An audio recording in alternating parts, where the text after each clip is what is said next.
Donc, le suivi, je vais faire un petit rappel, le suivi temporel d'une transformation chimique, c'est une étude qui nous permet de suivre l'évolution d'un système chimique à l'instant t est égal à 0, qu'on le considère comme origine d'étude, origine de temps pour étudier cette transformation, jusqu'à la fin de cette transformation. Le suivi peut être soit par l'étude de la quantité de matière d'une espèce chimique intervenant dans cette réaction. Par exemple, on peut suivre la quantité de matière de luminol au cours de temps, comme on peut suivre la quantité de matière de H2O2 au cours de cette transformation, comme nous pouvons suivre la quantité de matière d'un produit de cette réaction. Vous voyez qu'au cours d'une transformation, la quantité de matière des produits, elle diminue. Par contre, la quantité de matière des produits, elle augmente. Mais nous avons déjà étudié en première année, en tronc commun, surtout en première année que nous avons développé un petit peu plus qu'en tronc commun, nous pouvons suivre une transformation par ce qu'on appelle une grandeur unique. C'est l'avancement X. Cet avancement X, il nous permet de connaître à chaque instant la quantité de matière de toute espèce chimique intervenant dans la réaction. Au lieu de suivre par exemple, dans cet exemple, le luminol, on peut, à partir de X, connaître ce qui se passe dans le mélange réactionnel, soit pour les produits, soit pour les réactifs. D'accord? Donc, le suivi, c'est l'étude dans le temps, généralement, de l'avancement X de cette transformation-là. Mais pour définir cet avancement X, on est obligé de suivre une technique donnée. Dans notre programme, nous avons deux techniques à utiliser afin de faire ce suivi temporel. Premièrement, soit que la technique est une technique physique, soit par une technique qui est chimique. Donc la plupart des questions que vous allez voir dans cet exercice et dans tous les exercices que vous allez rencontrer, c'est que quelle est la technique utilisée dans cet exercice, et on demande de proposer une autre technique capable de faire le même travail. D'accord? Donc, suivi par méthode physique. On entend par méthode physique, c'est utiliser une technique dans laquelle la grandeur qu'on suit est une grandeur qu'on la ramène, entre guillemets, de la physique. Par exemple, lorsque nous utilisons la conductance ou la conductivité. La conductance et la conductivité provient d'une loi de la physique, c'est la loi d'Ohm. Nous avons, à partir de U est égal à RI, converti cette relation-là qui est adaptable à la chimie. En physique, on parlera de la résistance d'un matériau, mais en chimie, on parlera de la conductivité d'une solution. Et c'est pour cela, au lieu d'utiliser U est égal à RI, on utilise en chimie I est égal à G fois U. Et G, c'est la conductance. Nous avons déjà étudié l'année dernière la conductance ou étude de suivi de la même façon par conductance. Et nous avons dit que la conductance G, lorsque nous l'avons définie, il ne permet pas de donner une vision, si vous voulez, ce que se passe chimiquement dans la solution, mais nous avons converti ce G en sigma, qui est la conductance. Pourquoi? Parce qu'au début, ce G il est lié à la cellule conductimétrique qu'on utilise. Il ne permet de donner que, entre guillemets, des informations de ce qui se passe entre les deux plaques utilisées comme cellules conductimétriques. Et nous voulons que cette relation-là peut être élargie à la solution tout entière. Et pour passer de G à sigma, nous avons pris en considération plusieurs facteurs. La première des choses, c'est que les espèces chimiques qui assurent cette conduction dans une solution diffèrent d'une solution à une autre. Nous avons des ions qui sont plus petits, nous avons des ions qui sont plus grands, nous avons une charge différente, nous avons plusieurs facteurs. Donc, cette spécificité de l'espèce chimique dans la solution, on lui a donné quoi? Une grandeur qui est lambda.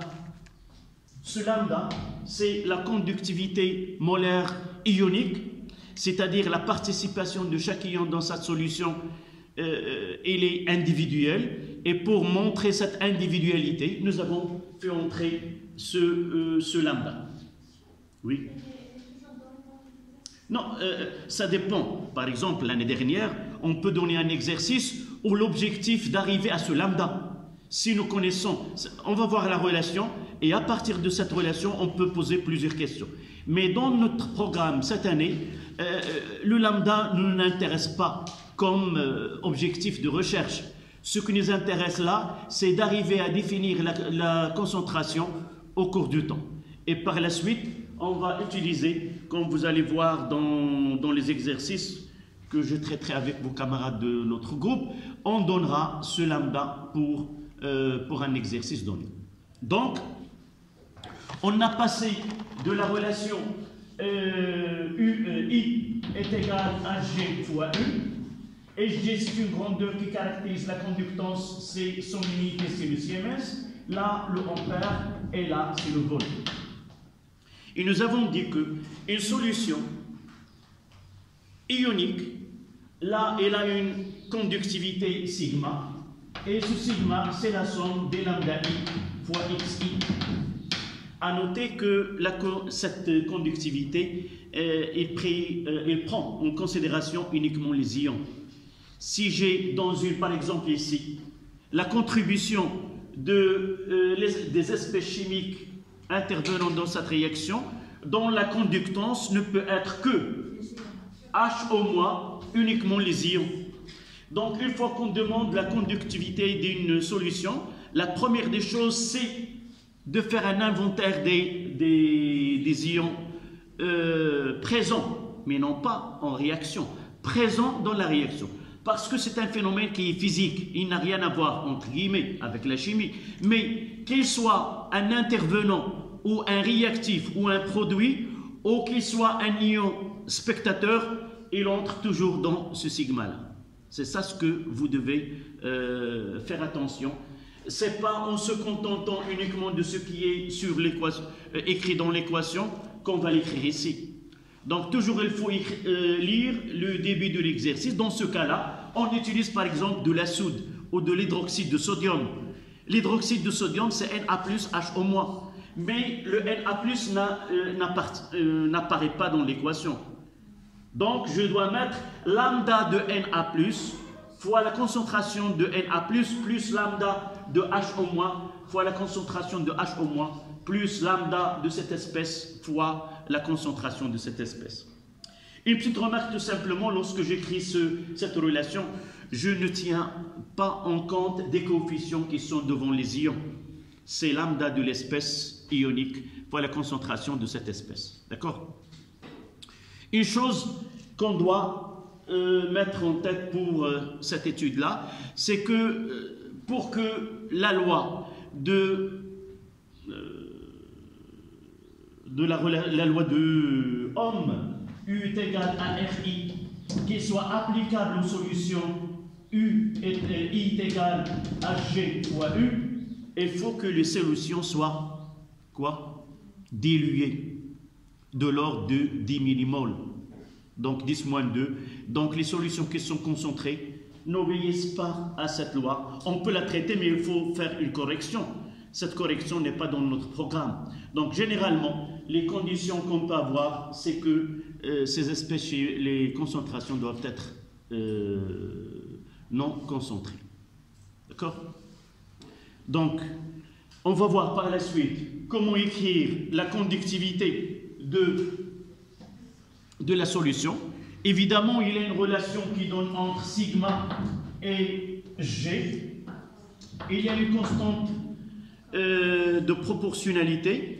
Généralement, dans un exercice, on peut définir que sigma est égal à K fois G, comme on peut définir que G est égal à K' fois sigma. Ça dépend des exercices. Et par la suite, il faut connaître l'unité de la constante K' ou K à partir de relations. Là, la solution, c'est en Siemens mètre moins 1, c'est ce sigma-là, son unité, et là, c'est en Siemens. Donc, automatiquement, l'unité de K, ça sera le mètre moins 1. Dans cette relation, le Siemens et la Siemens moins 1, l'unité de K', ça sera en mètres. Toujours, il faut penser à l'homogénéité des expressions de relations de point de vue dimensionnel. D'accord? Ça, si vous voulez, le petit rappel qu'on peut avoir de la première année afin de traiter les exercices. Par la suite, qu'est-ce qu'on va faire dans une suivi? Donc, ce suivi-là, on fait un tableau et nous pouvons faire le suivi, j'ai dit, soit par sigma, soit par le pH. Là, ce sont les techniques physiques. On parlera des techniques physiques. Soit par G ou sigma, soit par le pH, soit par le volume d'un gaz, soit par la pression, qu'on va voir par la suite. Ce sont les techniques. Donc, une fois dans un exercice où je trouve que le suivi s'effectue par ces grandeurs-là, c'est qu'on utilise une technique physique. Parce que là, il y a une relation qui est avec une différence de potentiel. On n'en parlera pas dans notre programme, oui, mais elle est basée sur la physique, la relation entre la tension entre les plaques qu'on utilise pour lire le pH, de la même façon que sigma ou G. Donc, ils peuvent nous donner, en lisant un exercice, ils peuvent nous poser la question, quelle est la technique utilisée dans cet exercice? C'est une technique physique, puisqu'on traite soit G ou pH. Le pH, on va le voir par la suite. Dans cette partie-là, soit G ou sigma, soit le volume d'un gaz, soit la pression. C'est dans un exercice, on n'a pas ces techniques-là, on peut le traiter par ces techniques-là à condition que l'un des intervenants soit un gaz pour poursuivre avec le volume ou la pression. Et là, il doit être, comme je viens de dire, des ions. Donc, je peux faire sigma dans un exercice ici, par exemple, utiliser la conductivité, mais en questionnant quelle autre technique qu'on peut utiliser, là j'ai un gaz, donc je peux dire, ça dépend de la question, soit donner une technique ou des techniques. S'il me demande des techniques, je peux dire, on peut suivre cette réaction par quoi?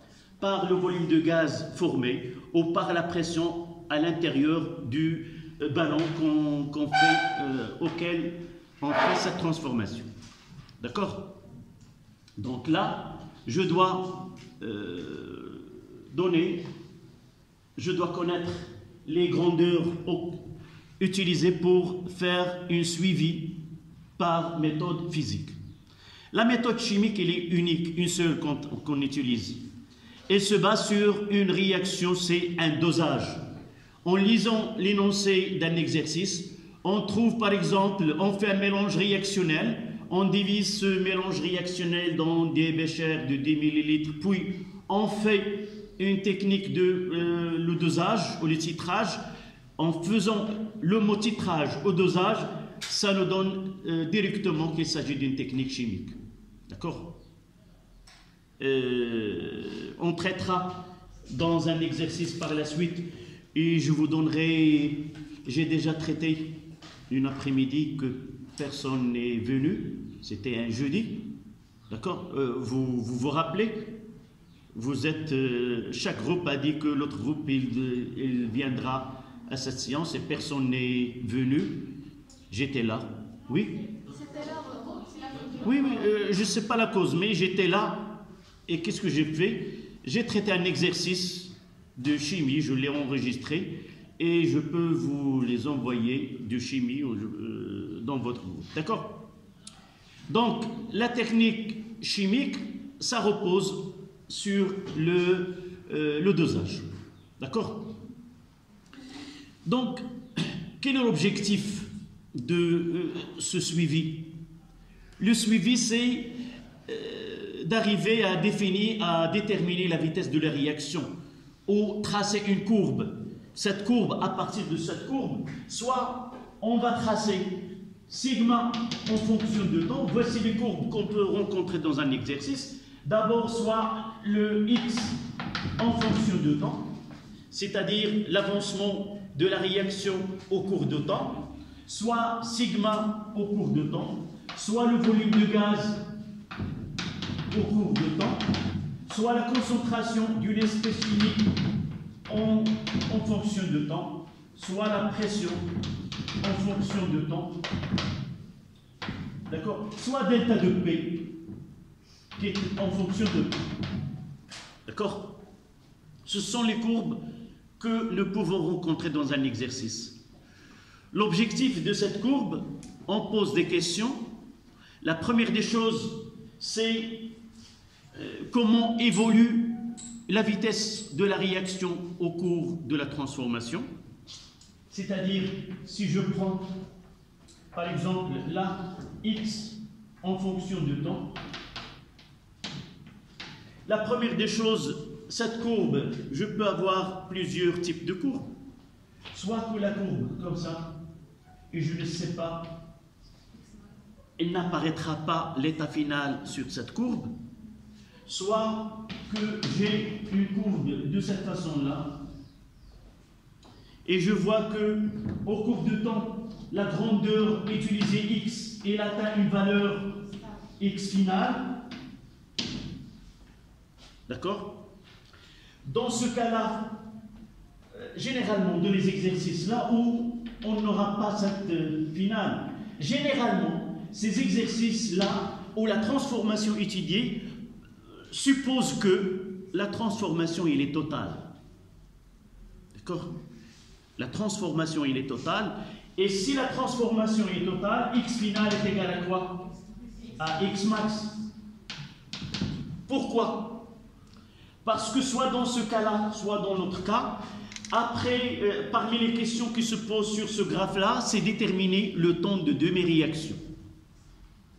Le temps de demi-réaction, c'est le temps nécessaire pour que, voilà les questions qu'on peut poser.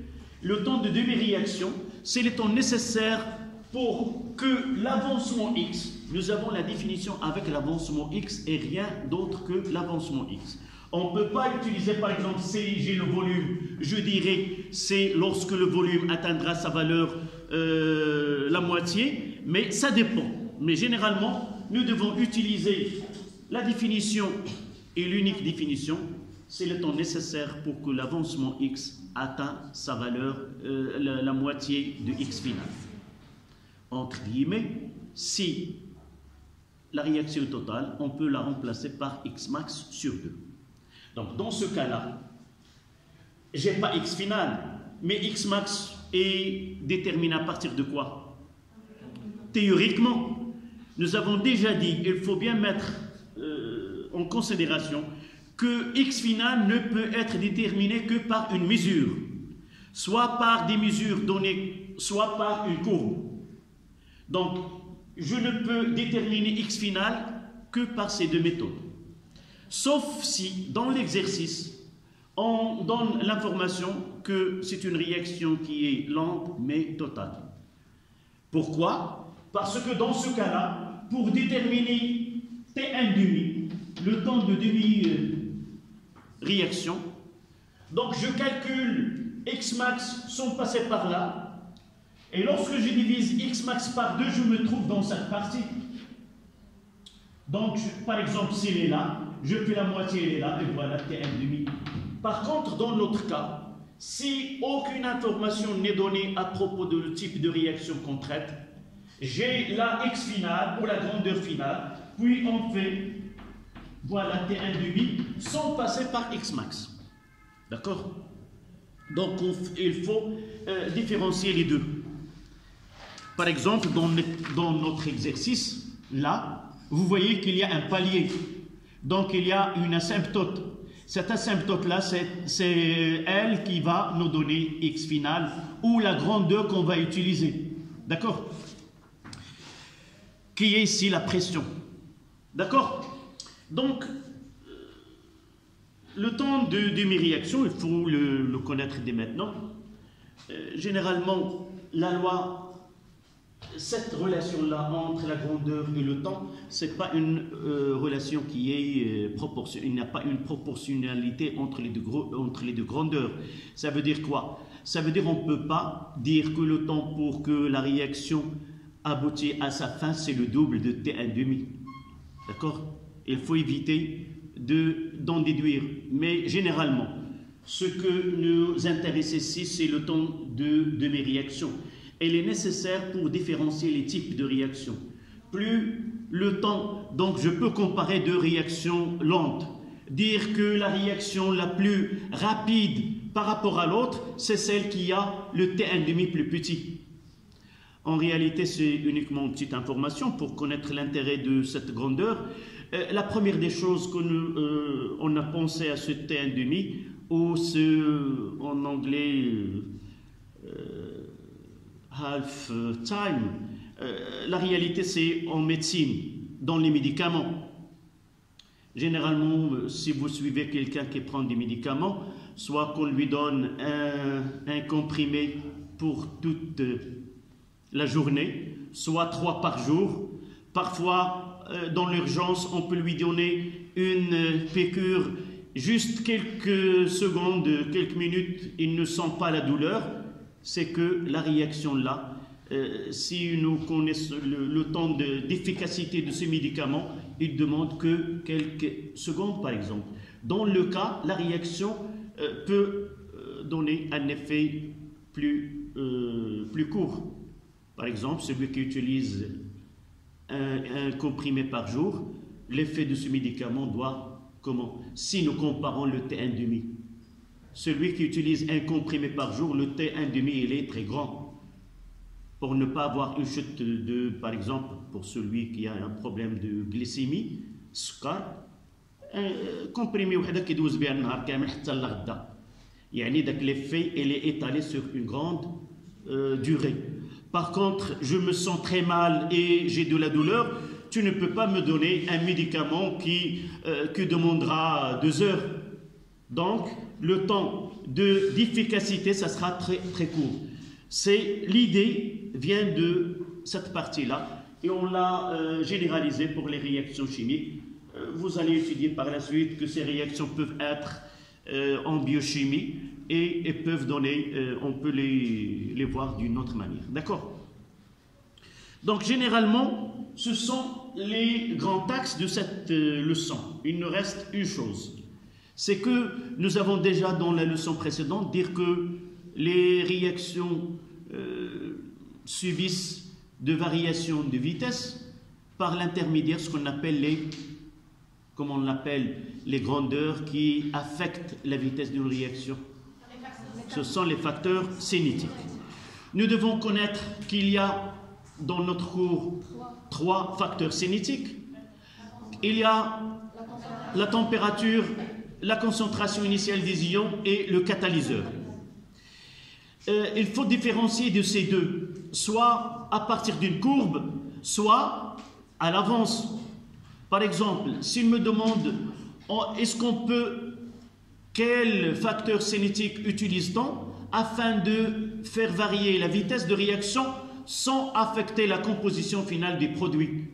Dans ce cas-là, on n'utilise que deux. Le catalyseur et la température.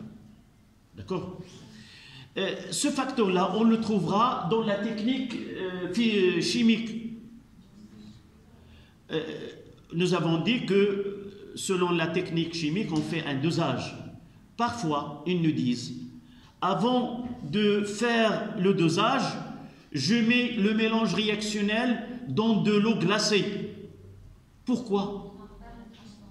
Donc là, on utilise ce facteur cinétique pour déterminer. Oui, je vais écouter ta réponse, mademoiselle. Tu as répondu ou? J'ai entendu une réponse de ce côté-là. Oui? Oui. Pourquoi pour arrêter la transformation? Oui. Pour quelle raison? Et là, il y a, évidemment, c'est la réponse que tout le monde peut écrire et peut être considéré comme juste. Mais pourquoi derrière cette... qu'est-ce qui est derrière cette technique? Nous faisons un tableau. Dans ce tableau, il y a un temps et il y a une quantité de matière. Donc, pour s'assurer que cette quantité de matière qu'on va doser, elle est relative à cet instant. Et pour déterminer cet instant, on doit figer, si vous voulez, ou stopper pour dire vraiment ce que j'ai trouvé ici, ça correspond bien à cet instant-là. L'instant où je vais commencer à faire le dosage, je dois arrêter pour que ces valeurs que j'arrive à déterminer correspondent bien à ce temps. Et lorsque je fais cette représentation-là, c'est une représentation, n'est pas décalée, mais elle est correcte le plus possible. D'accord? Donc, il me propose, par exemple, sur un schéma donné, de donner un schéma de façon, par exemple là, elle a une température qui est égale, par exemple, 20 degrés Celsius, θ, et il me demande de 20 degrés Celsius, de tracer de façon qualitativement. Donc avec la vitesse de réaction toujours on va se référer à l'instant t est égal à 0. La vitesse c'est quoi? Comment détermine-t-on la vitesse de réaction à partir d'une courbe? D'abord la vitesse V est égale à 1 sur Vs d de x sur dt. Ça c'est la définition avec un seul grandeur qu'on peut le trouver dans tous les types de réactions. Si nous suivons avec le volume du gaz, nous pouvons trouver une relation qui lie l'avancement x avec le volume, avec la pression, avec la concentration, avec la conductance ou la conductivité. Donc là, ces deux-là, on peut aller soit V en fonction de grand V, soit V en fonction de sigma, soit V en fonction de la pression, et ainsi de suite, la concentration. Le passage de là à là nous oblige à passer par le tableau d'avancement de la réaction. Et voir, par exemple, ici c'est un gaz, je dois définir la quantité de matière de N2 en fonction de V, par exemple. N fois C, P fois V sur RT, et de là je peux dire que V de gaz est égal à RT sur P fois N de N2. Et dans ce cas-là, on va considérer que la pression et la température sont de grandeur constante. Et à partir de N2, c'est quoi dans le tableau? Un instant T. À l'instant t est égal à 0, c'est 0. À l'instant t est égal à t quelconque, c'est 2x. Et voilà la relation entre x et n et v. On va l'introduire dans cette expression, ce qu'on va voir par la suite. D'accord? Revenons à la question posée ici. Donc nous venons de dire que plus la température augmente, plus la vitesse de la réaction est grande. Donc dans ce cas-là, un instant donné, V un instant T1 est égal à 1 sur Vs d de x sur dt à l'instant T1. Et pour nous, cette dérivée à l'instant T1, vous l'avez étudié en mathématiques, c'est autre que la limite lorsque x tend vers x0 qui est égal à f de x moins f de x0 sur x moins x0 qui est égal à quoi? La dérive f' de x0. Et c'est quoi ce f' mathématiquement? C'est le coefficient directeur de la tangente. D'accord?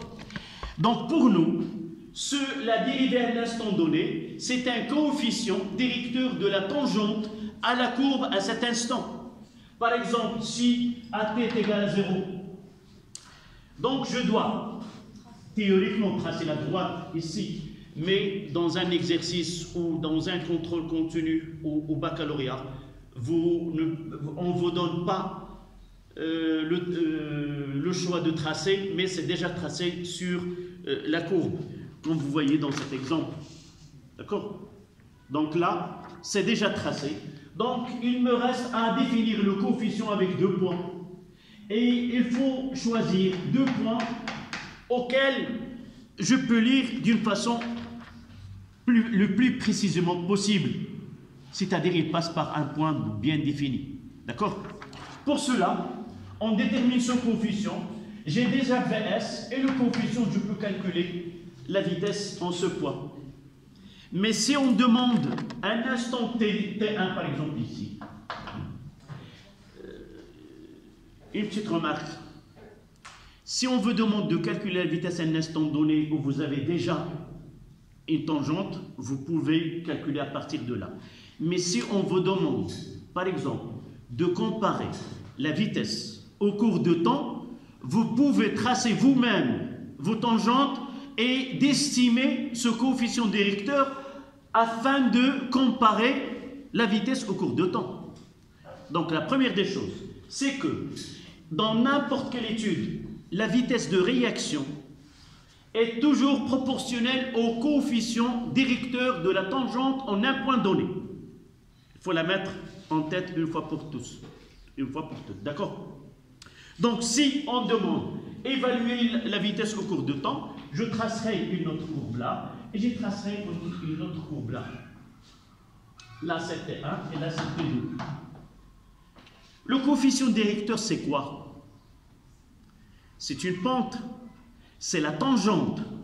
Donc si j'ai là alpha, je tracerai là alpha. Pour comparer, il suffit de choisir des triangles sur les 3 et choisir le même. Par exemple, 2 carreaux ici, d'accord? Et je vais choisir 2 carreaux ici, et je vais faire un angle alpha 1 et là alpha 0.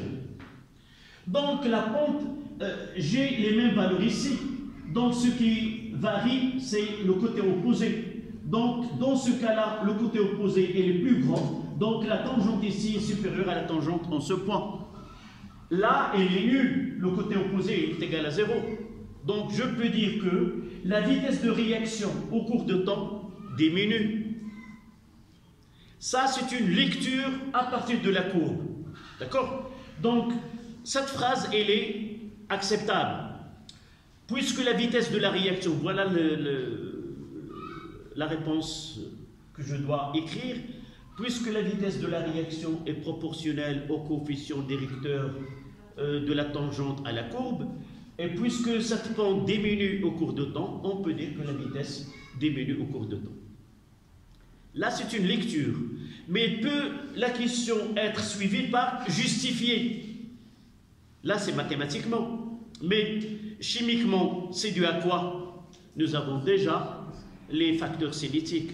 Quel est ce facteur cinétique qui intervient ici? La concentration. Donne-nous cette justification. Puisque la concentration initiale des réactifs est un facteur cinétique, Oui. et au cours de temps, l'avancement de la réaction. Non, tu as utilisé la concentration continue en justifiant avec la concentration. Qu'est-ce qu'ils subissent ces concentrations initiales au cours de temps? Elles diminuent. Donc, puisqu'au cours de la transformation, la concentration des réactifs diminue, évidemment, la vitesse de la réaction elle va diminuer.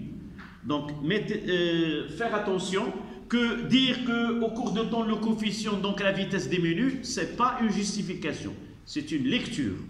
La justification, c'est d'utiliser la concentration initiale des réactifs. D'accord? Continuons maintenant. Revenons à ce 20. C'est celle-ci pour 25. Donc, je vais commencer par là. Donc, puisque la température, elle est plus petite, le coefficient, comment il va être à l'instant t est égal à 0? Comment il doit être? Plus petit. Donc, au lieu, je ne vais pas le mettre là, c'est plus grand. Là, c'est plus petit. Et je dois faire une courbe d'une façon comme ça et dire que la réaction, voilà. Mais quelle est sa fin? Elle aura le même asymptote, mais elle atteindra là après un certain temps. Là, à partir de là, nous avons x final, mais là, c'est le pouvoir t infini, à partir duquel on peut considérer que la transformation est totale. Là, si j'utilise soit la température, s'il me donne la température plus grande, je tracerai là, et je vais mettre là, et arriver toujours là. Cette discussion-là, valable pour la température et pour le catalyseur. Mais si il nous donne des concentrations différentes, soit que la concentration initiale est plus grande, donc une vitesse qui est plus grande, mais aussi la fin n'est pas, on n'aura pas la même x finale. Dans ce cas-là, et dans ce cas-là, là c'est une concentration. Évidemment, on va voir qu'ils peuvent nous donner plusieurs courbes. Par exemple, comme ça. Ils peuvent nous donner... Et chaque courbe, il est 1, 2, 3, 4, et ainsi de suite. Ils peuvent nous donner, par exemple, déterminer les transformations au cours desquelles il n'y a que variation de telle ou telle chose. Donc là, c'est 2x final. Ça, il peut être soit que la température soit même 1 et 2, ce sont les mêmes conditions initiales parce qu'ils ont même x final. Là et là, ils ont même x final, donc même concentration initiale, mais plus petite que celle de 1 et 2, ce 3 et 4. Et il peut être là soit, j'ai dit, la température, soit le catalyseur ou quelque chose comme ça. D'accord? Ce sont les questions qu'on trouve dans ce type d'exercice. Est-ce que j'ai oublié quelque chose? Je pense rien. C'est ça ce qu'on demande dans un exercice de suivi temporel d'une réaction, d'une transformation chimique. Y a-t-il une question? Oui? Oui, c'est x final. En physique, généralement, on utilise ce t infini. Ce n'est pas l'infini de mathématiques. C'est à partir d'un très grand temps. On va essayer par la suite dans la physique d'utiliser ce qu'on appelle les phénomènes transitoires. Ça veut dire, avant d'arriver à un état, si vous voulez, permanent, on passera par un régime qui est transitoire. Et dans ce régime transitoire, les grandeurs varient, mais dans le régime permanent, ça veut dire que la grandeur qu'on utilise, elle atteindra une valeur constante. On parlera, par exemple, de la tension I infini ou U infini, c'est-à-dire après un temps très grand, on peut atteindre ce système qui est permanent. D'accord? C'est pas après un temps, en physique, après un temps très grand, plusieurs mois. Mais on verra que, par exemple, il ne peut être que 10 secondes. C'est-à-dire, ce régime permanent, ça dépend du phénomène qu'on étudie. Ça veut dire ce T infini ici, à partir, par exemple, ça dépend du type de réaction, mais on n'entrera pas dans les détails ici. Ce type de réaction suit une loi parmi les lois exponentielles, de la même façon que nous avons étudié en nucléaire. Nous avons donné n est égal à quoi? N0 exponentielle moins lambda t. Certaines réactions suivent la même loi, c'est-à-dire que la concentration est égale à la concentration initiale moins K fois T. Et là, c'est une constante qui caractérise ces transformations chimiques. D'accord? Là, ce n'est pas en programme, et là, on ne le traitons en chimie. Pourquoi? Parce que c'est pas toutes les réactions suivent cette loi, ce qu'on appelle des réactions d'un ordre donné. D'accord? Et c'est pour cela, nous avons parlé ici de quoi? Nous avons parlé de T, de temps de demi-vie, et là de temps de demi-réaction. Pourquoi? Parce que dans certains cas, la loi mathématique qui régit sa transformation, ce décroissance radioactive, elle est la même loi qui régit une transformation chimique. Parce que c'est une étude probabiliste à partir de la probabilité de ces chocs qui sont efficaces et que donnent, parce qu'on travaille avec d'un nombre très grand d'espèces chimiques qui réalisent cette réaction. D'accord? Y a-t-il une question? Sinon, on prendra 5 minutes et on commencera cet exercice par la suite. D'accord? Mais tout ce qui est nécessaire dans notre devoir, on le trouvera dans ces exercices-là. D'accord. Exercice.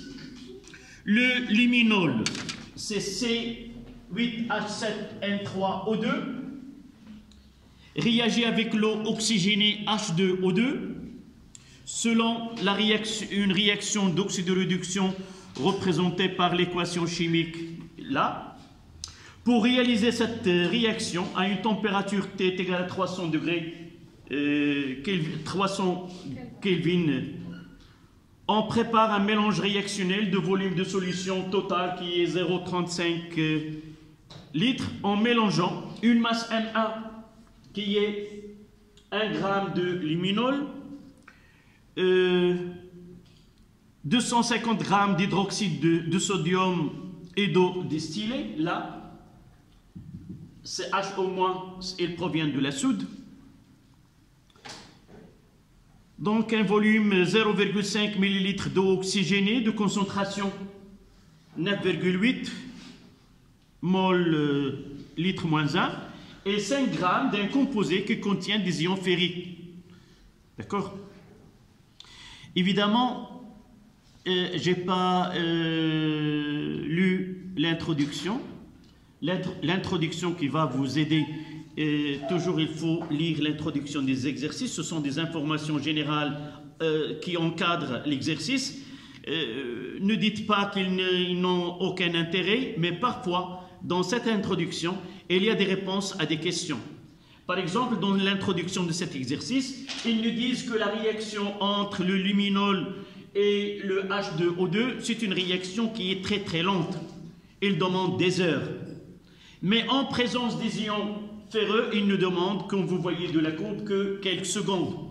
Dans cet exercice, dans 10 secondes, la réaction, on peut la considérer comme dans son état final. Il n'évolue plus. D'accord? Donc cette phrase-là, dans l'introduction, on va la trouver comme question par la suite. Donc les données. La masse molaire de luminol, c'est 177 g mol moins 1. L'équation des gaz parfaits, PV est égal à nRT, avec R, c'est la constante des gaz parfaits. Donnée ici, c'est R est égal à 8,3 unités internationales. Ça veut dire que dans une équation, vous n'utilisiez ce 8,3 que si les autres grandeurs sont exprimées en système international, c'est-à-dire la pression en pascal, le volume en mètres carrés, mètres cubes et la quantité de matière en mol, et ainsi de suite. Si vous utilisez autre grandeur, ils doivent être aussi en système international. Il nous dit que le volume de gaz restant pendant la réaction, le volume là, il est constant au cours de l'étude, il vaut 2,1 10-3 mètres cubes. On vous rappelle, dans cet exercice, elle est donnée, mais dans le baccalauréat, on ne donne pas cette donnée. On vous rappelle qu'un mètre cube est égal à 10 à la puissance 3 litres et un hectopascal est égal à 10 à la puissance 2. Un HPA, un hectopascal est égal à 10 à la puissance 2 pascal. Et si on nous donne kilo, c'est 10 à la puissance 3. Voilà, la figure ci-après, j'ai donné uniquement les grandeurs, les valeurs qu'on utilisera. Mais pour vous, vous allez trouver la feuille avec un papier millimétré où vous pouvez lire d'une façon plus claire et nette par la suite. Donc là, c'est la pression de N2 en hectopascal au cours du temps. Première question. Quel est le rôle des ions Fe3+ dans cette réaction? La première question. Je vais mettre la question ici. Là, je me laisserai pour le tableau descriptif. J'ai déjà ici l'équation. Donc, première question. Rôle des ions Fe3+.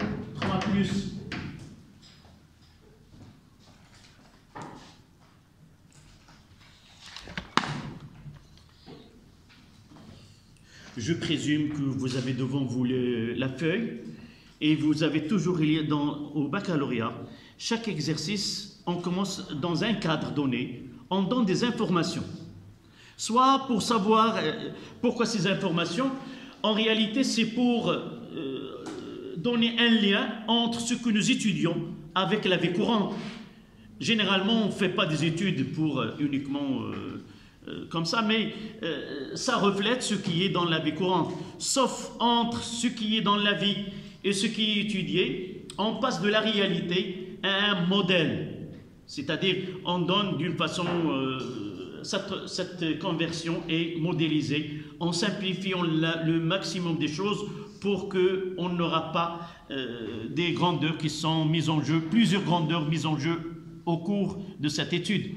Vous voyez que là, dans cette étude, on n'a que de grandeurs qui varient. La pression en fonction de temps.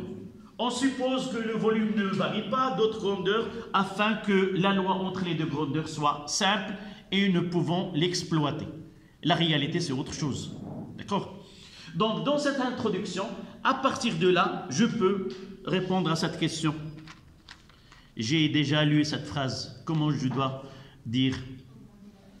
Donc, d'après les données, la présence de Fe3+ fait passer le temps de réaction de quelques heures à quelques secondes. Donc, la Fe3+, joue le rôle d'un catalyseur. Non, toujours j'utilise les mots-clés que nous avons déjà. Un accélérateur, oui, c'est la même philosophie.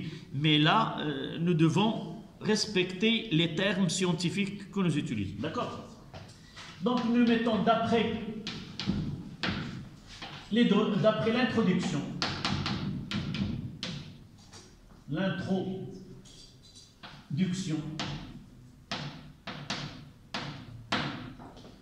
avec une phrase plus simple, la présence de Fe3+ réduit le temps de réaction.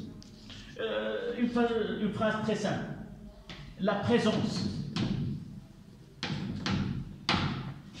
des Fe3+ aqueux réduit le temps de la réaction.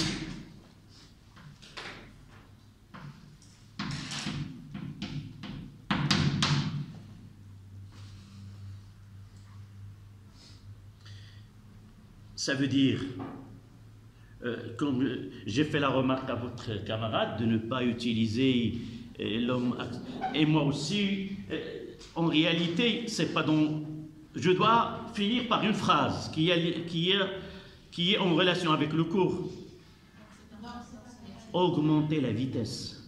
Donc, pour dire qu'il s'agit d'un catalyseur, toujours nous lions la présence de catalyseur, de la concentration et de la température avec la vitesse de la réaction. Donc, d'après l'introduction, la présence des ions réduit le temps de réaction, c'est-à-dire augmenter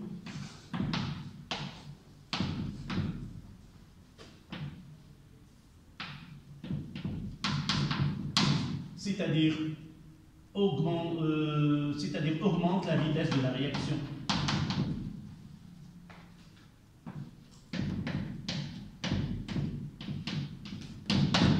Deux points. C'est un catalyseur.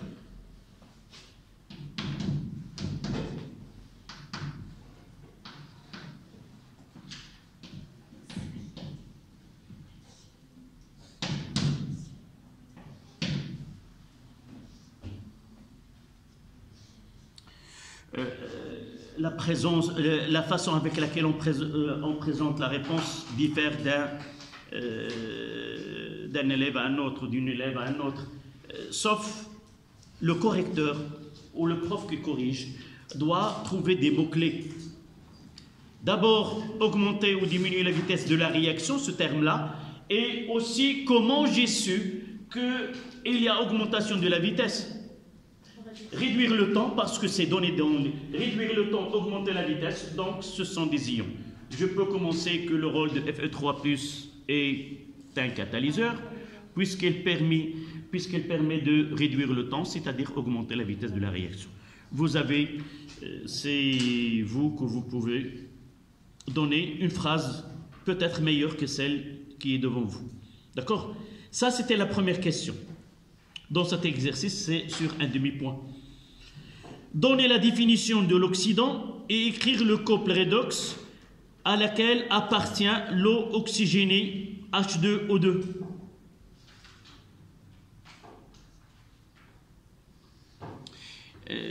On peut oser chercher l'autre couple. Même dans cet exercice, les deux expressions de l'oxydant réducteur sont un peu complexes, mais on va essayer si on peut donner l'équation électronique de l'autre couple. Mais ici, c'est demandé uniquement pour H2O2. Donc, deuxième question. Donner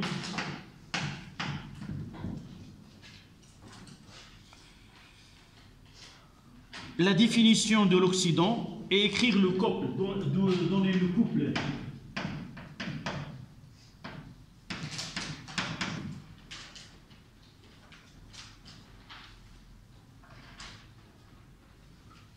Auquel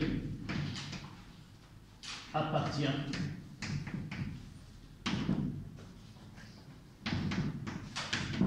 H2O2.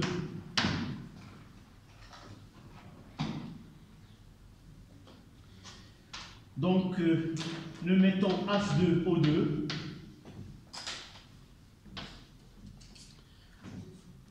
Vous savez que H2O2, nous l'avons déjà traité et il a une spécificité par rapport aux autres produits, c'est qu'elle réalise ce qu'on appelle la dismutation. C'est-à-dire qu'elle peut être soit oxydant, soit réducteur, mais pour écrire le conjugué de H2O2, nous devons revenir à l'équation de la réaction étudiée. Et nous voyons que c'est H2O. Si nous voyons que là, il y a H et l'hydrogène H2O2, et là, les deux espèces contiennent de N2, donc ils ne peuvent pas provenir de H2O2. Le reste, ce qui reste uniquement H2O. D'une façon générale, si on demande qui accompagne un produit, un réactif, il suffit de suivre un élément qui appartient aux deux. Donc, H2O. En équilibrant, là j'ai 2 oxygènes, je multiplierai par 2.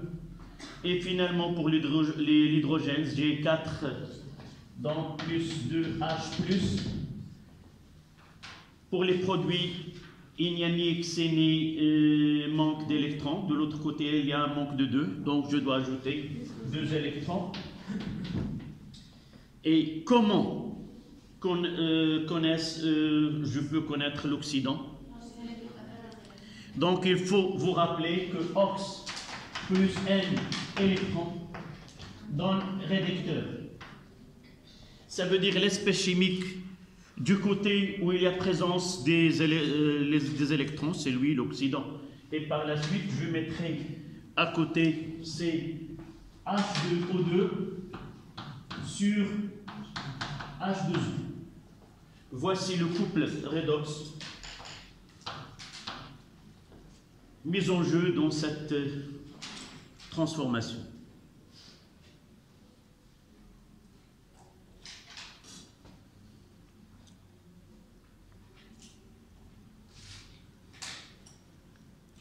Je vous laisse le soin d'apporter la prochaine fois l'autre couple redox, de faire la même chose avec C8H7N3O2 avec, chercher son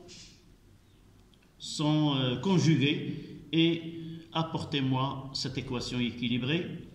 Un point pour chacun qui apportera cette équation équilibrée. D'accord? Essayez que le travail soit... Non, là c'est une réaction de réduction. Nous avons déjà essayé un couple. Donc automatiquement il y a un autre couple qui a réagi. Lequel? Et quel est l'oxydant? Quel est le réducteur? D'accord? Un point. Pour tout le monde, vous apportez... Comment? Ah oui, vous faites la même chose que celle-là. Donc je passe à la question 3. Citez deux techniques différentes qu'on peut adopter pour étudier l'évolution de cette transformation au cours de temps. Donc, troisième question.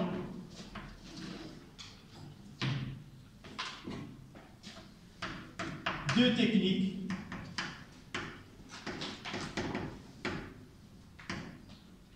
pour le suivi de cette transformation.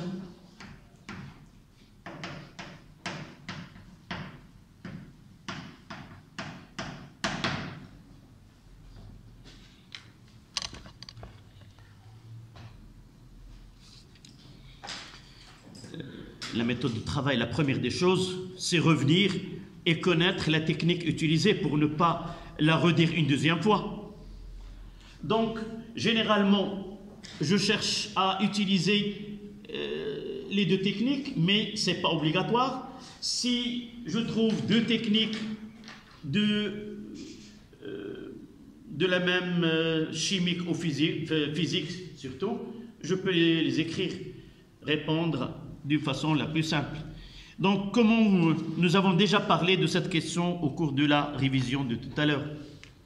Donc, quelle est la réponse qu'on va écrire? Essayez de faire varier la réponse pour... soit que vous variez ou vous ne variez pas, vous aurez la même note. Mais sauf vous donner une bonne appréciation pour celui qui corrige. Et si vous donnez la plus difficile, ça veut dire que vous avez bien... Donc, la première des choses, voir la technique utilisée. Le suivi par la pression, qui est une technique physique. Toujours, c'est dans un exercice où il y a la pression, automatiquement, je peux faire avec le volume. Voilà, déjà, la technique que j'ai devant moi m'aide parfois à connaître l'autre technique. Si dans l'exercice, le suivi avec le volume, je peux donner le suivi avec la pression comme autre technique. La deuxième, c'est que généralement, le suivi chimique, il est toujours presque présent. Donc, une technique chimique qui utilise quoi? Nous avons déjà traité des cas, là où il y a H2O2, on peut suivre la concentration de H2O2 au cours de temps. Donc, c'est une technique chimique. Et aussi, on peut utiliser la conductance ou la conductivité parce que les espèces mises en jeu sont des ions, sauf il suffit, c'est pas mon travail, de s'assurer que les concentrations sont faibles, mais c'est envisageable d'utiliser la technique de la concentration. Vous voyez que c'est un demi-point. Ne cassez pas la tête à chercher le meilleur. Dites deux les plus simples. D'accord? Mais là, on peut... Donc, la première des choses, c'est quoi? Je vais citer tous les cas. D'accord? Et vous pouvez choisir la technique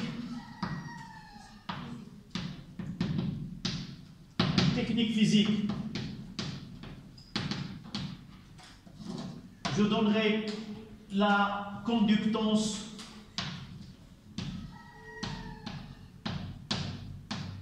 ou conductivité.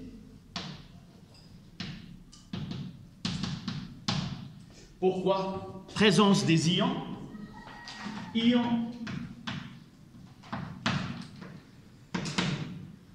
mis en jeu.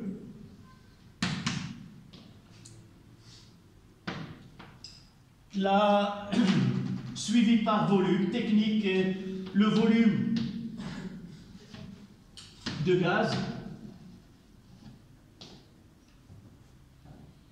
La pression, c'est déjà étudié. Et l'autre, c'est une technique chimique. On utilise le suivi concentration de H2O2 au cours de temps. Suivi de la concentration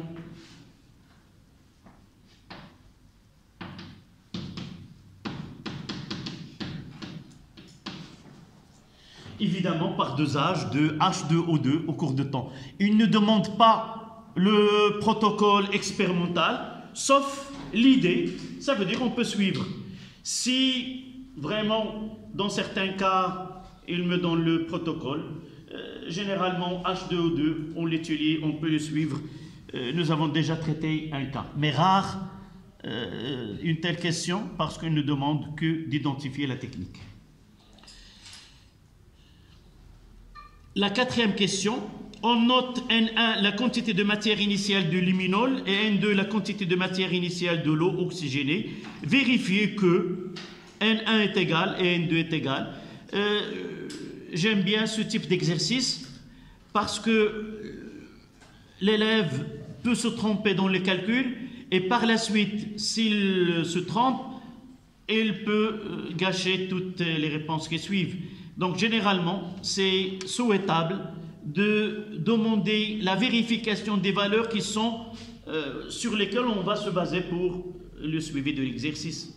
Si on n'arrive pas à vérifier, ce n'est pas grave, on va les insérer dans le tableau par la suite. D'accord?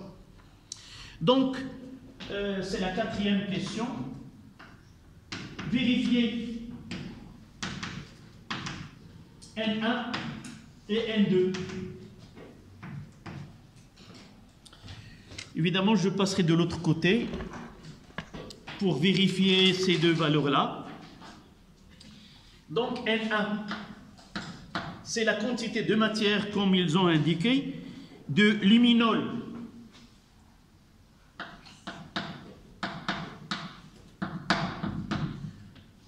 Nous avons déjà étudié que la quantité de matière, l'expression qu'on utilise, ça dépend de l'espèce chimique que nous avons. Généralement, la masse sur la masse molaire pour télécorps, sauf dans certains cas, si l'espèce chimique provient d'une solution, c'est la concentration de l'espèce fois le volume dans lequel se trouve. S'il s'agit d'un gaz, c'est le volume du gaz sur le volume molaire, et ainsi de suite. Là, nous avons un corps solide, donc ça sera la masse sur la masse molaire. Ça sera 1 divisé par 177. Et avec une calculatrice, nous vérifions bien qu'il s'agit de la même valeur proposée pour la vérifier. Donc, 1 divisé par 177, ça donne 5,6. Combien ils ont proposé? 5,6, 10 moins 3.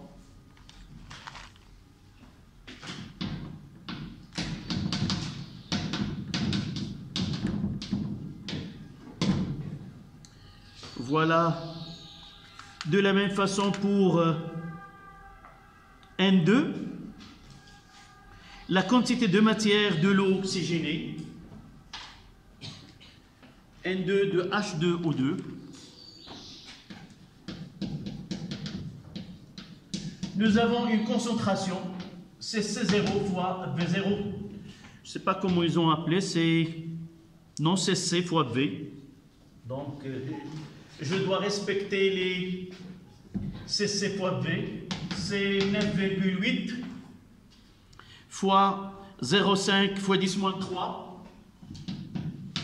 Je dois exprimer le volume en litres parce que la concentration est en mol sur le litre. Et évidemment, ça donne N2 est égal, la même valeur.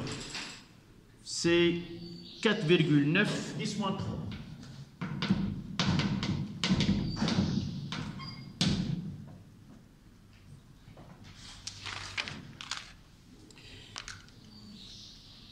C'est 9,8 fois 0,5 fois 10 moins 3. C'est 4,9 10 moins 3. C'était la question 4. La question 5. On donne le tableau d'avancement suivant, mais dans la feuille, ils ont donné un tableau qui est simplifié. Vous voyez que l'équation contient plusieurs produits et réactifs. On s'intéresse uniquement aux deux produits-là et ce qu'on va étudier, l'azote. Mais pour moi, j'ai déjà l'équation toute entière. Je vais dresser le tableau sur le complet et non pas ce tableau qui est simplifié. D'accord? Si vous avez pris, je vais essayer d'effacer. C'était la question 5. 4. Donc là, oui, je l'ai déjà écrit là. Vérifier N1 et N2.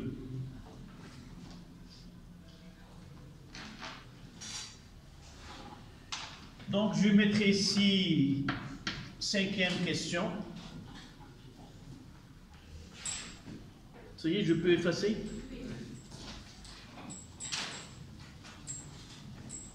Généralement, si vous avez sur la feuille un tableau, n'essayez pas de le tracer sur votre feuille de réponse. Essayez. Je préfère même dans l'examen du baccalauréat, je peux couper ce tableau et le remplir et le coller sur ma feuille.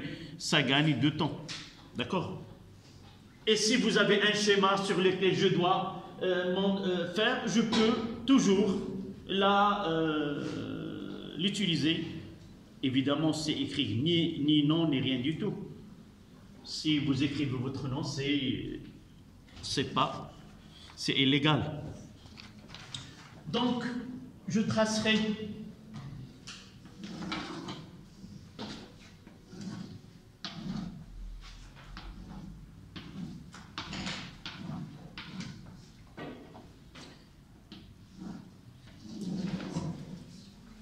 ils ont donné 3 états.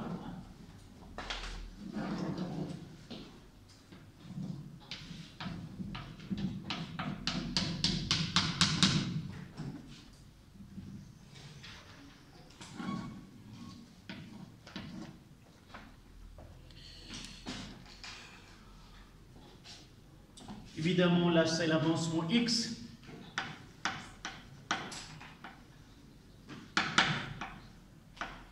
X est égal à 0.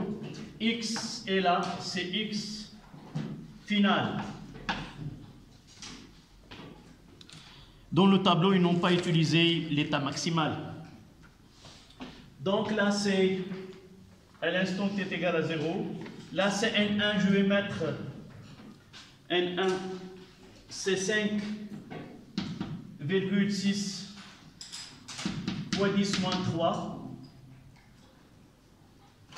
H2O2, c'est 4,9 fois 10 moins 3. Là, c'est pas demandé, je le laisse. C'est pas la peine. En réalité, nous pouvons... Dites-moi comment je peux remplir la quantité de matière initiale ici. Il suffit de connaître la masse de la soude qu'ils nous ont donnée, ou 250 grammes. Donc 250 grammes divisé par la masse molaire de NaOH, et nous avons que la quantité de matière de Na+ est égale à la quantité de matière de OH-, est égale à la quantité de matière introduite par Na+. Mais dans ce cas-là, si vous essayez de connaître la masse, on peut dire ici comme en excès. La quantité de matière de H au moins, elle est vraiment en excès. Là, c'est une réaction d'oxydoréduction qui se fait dans un milieu non acide, dans un milieu qui est basique. Et lorsque vous apportez votre réponse, on va essayer de connaître comment équilibrer une réaction d'oxydoréduction dans un milieu basique. C'est la même technique, passer par milieu acide et convertir le milieu acide sur le papier, évidemment, en milieu basique. On parlera par la suite. Donc, de l'autre côté, ils nous ont demandé que, donc je peux, là c'est aussi excès, c'est le solvant en excès. Là, c'est pas demandé.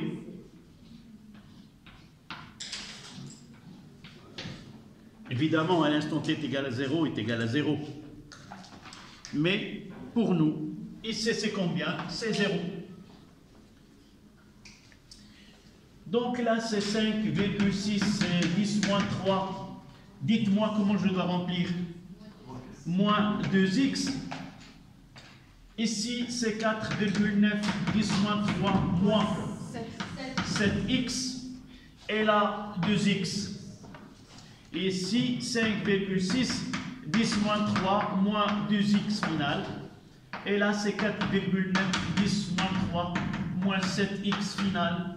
Et ici, 2x final.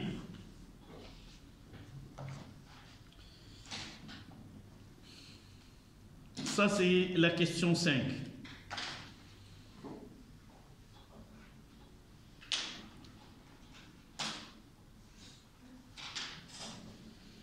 D'après les données, je ne sais pas s'ils ont... c'est exprès ou ils ont écrit ici X max. Ils ont écrit état final et là, ils ont fait X max.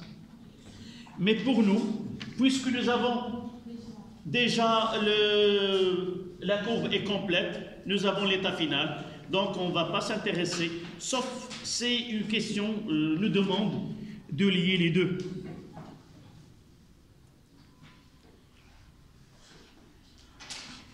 Donc la 6e question. En exploitant le tableau d'avancement et l'équation d'état d'un gaz parfait, retrouvez l'expression x de t est égale. Donc la question 6. Retrouvez à l'aide du tableau descriptif que x de t est égal à V de gaz sur 2RT fois P de N2. La pression du gaz N2. Oui. Oui, là c'est dans notre programme, nous aurons deux types de réactions dans lesquelles l'eau participera. Toutes les réactions généralement qu'on traitera lorsque, je donnerai la réponse directe, lorsqu'on travaille avec des transformations à l'état aqueuse ou on travaille avec des solutions, toujours là où il apparaîtra l'eau, elle est en excès. C'est le solvant. C'est-à-dire, ce n'est pas la peine de calculer la quantité de matière de l'eau puisqu'elle est déjà connue. Dans 1 litre, la concentration de l'eau dans une transformation où il y a des solutions, c'est la quantité de matière relativement à 1 litre, c'est la masse sur la masse molaire, et nous pouvons déterminer qu'il s'agit de 55,5 mol par litre. D'accord? Il n'y a pas de variation de la concentration de H2O au cours de cette transformation. Mais si nous utilisons des transformations chimiques dans lesquelles on utilisera des réactifs qui sont à l'état pur, ils ne sont pas, par exemple, en solution, et si nous utilisons de l'eau ou si l'eau apparaîtra comme produit, dans ce cas-là, on mettra la quantité de matière d'eau. Par exemple, on traitera par la suite la réaction un acide avec un alcool nous donne un ester plus de l'eau. Dans ce cas-là, cet acide n'est pas solution, ainsi que l'alcool. Donc l'eau, dans ce cas-là, on mettra à l'instant t est égal à 0, 0. Si j'écris là 0, là c'est N1, là c'est N2. Et par la suite, je mettrai N. Pourquoi? Parce que dans ce cas-là, pour différencier, on utilise un volume V de l'acide acétique de densité telle et un volume V de l'alcool de densité telle. Dans ce cas-là, on ne donne pas la concentration. C'est dans un exercice où il y a une réaction qu'on ne donne pas la concentration des espèces mises en jeu. Dans ce cas-là, là où apparaîtra l'eau, on mettra soit 0, soit la quantité de matière. S'il est comme produit, on mettra à l'instant t égal à 0, 0. S'il est comme réactif, on cherchera à calculer la quantité de matière. Par exemple, on mélange 0,1 mol de cet ester plus 20 ml d'eau. Et là, on est obligé de déterminer la quantité de matière de 0 fois V sur la masse molaire de H2O. À partir de cette relation, on définit. C'est saisi ou non? En résumé, oui? Pour H+, soit dans l'exercice, il nous donne en excès, généralement dans toutes les réactions d'oxydoréduction, soit qu'en milieu acide, en milieu basique, toujours on doit s'assurer que l'acide qui sert à aciduler le mélange réactionnel doit être en excès. Sinon, la réaction n'aboutira pas à la fin vers les mêmes produits de réaction. Par exemple, MnO4-. Si le mélange n'est pas totalement acidulé avec de l'acide fort qui est l'acide sulfurique, au lieu d'obtenir Mn2+, on obtiendra un autre produit, par exemple MnO2. Donc on est devant deux réactions qui sont différentes. Donc généralement, soit qu'on utilise un milieu basique, on doit avoir HO- en excès, soit dans la réaction il y a H+, on mettra en excès.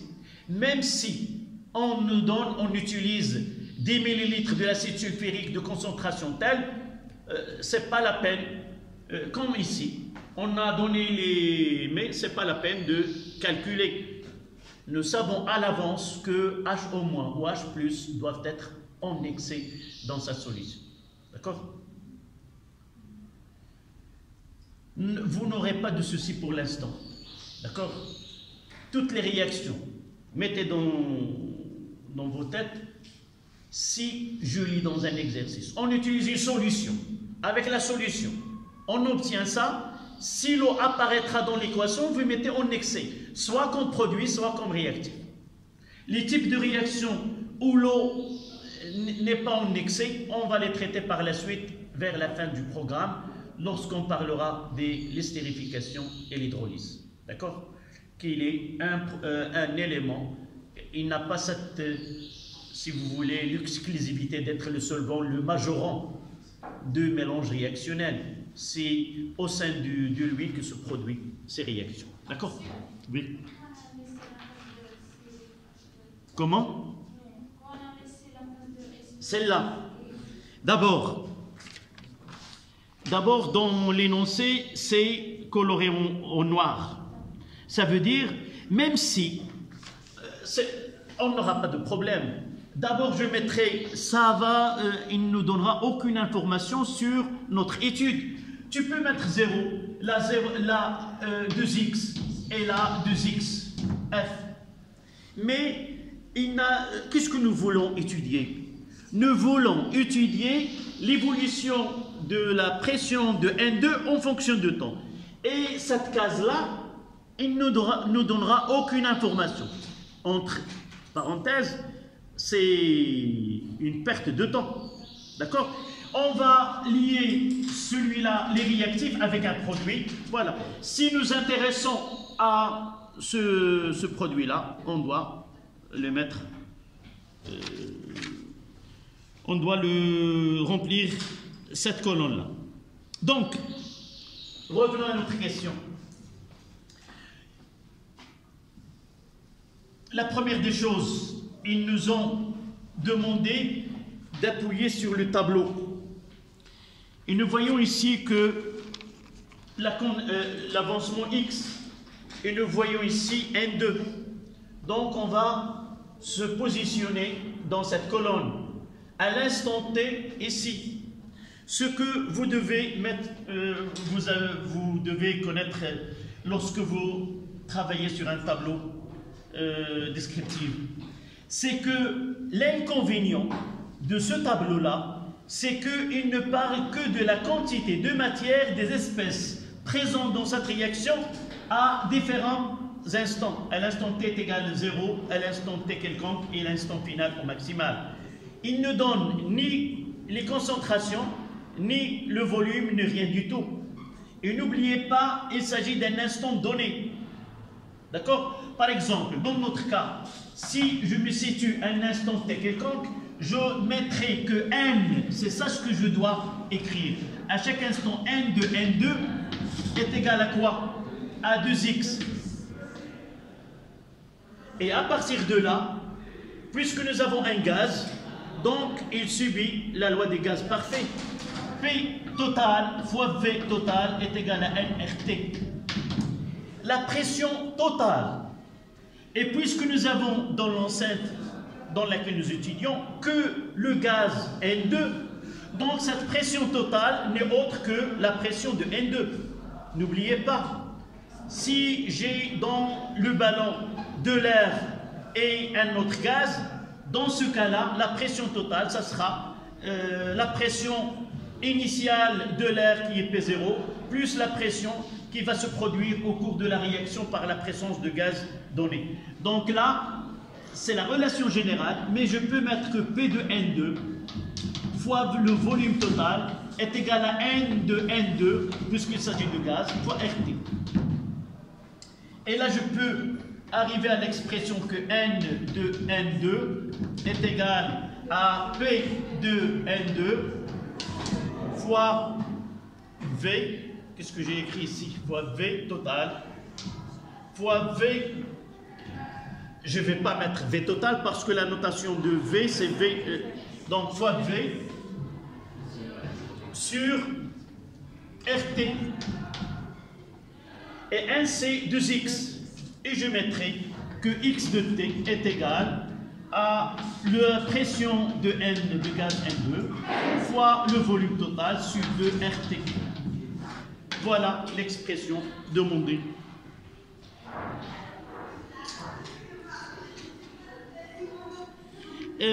Si vous, mademoiselle, tu fermes la porte le temps de gagner 6 minutes avant que la sonnette ou c'est le temps. C'est pas encore. Ça y est, ça a sonné. Donc, 1 minute tout simplement. Donc, il faut différencier V. Toujours, il faut que nous avons l'habitude. Pour un gaz, on mettra V majuscule. Pour un volume de la solution, on mettra V minuscule, VS. D'accord? Donc, je m'arrête ici. Je vais envoyer la feuille dans le groupe WhatsApp et essayer de compléter la suite de l'exercice. Il ne reste que 2 questions, la question 7 et la question 8. Mais aussi une question qui manque, je vais Je vais la corriger par la suite.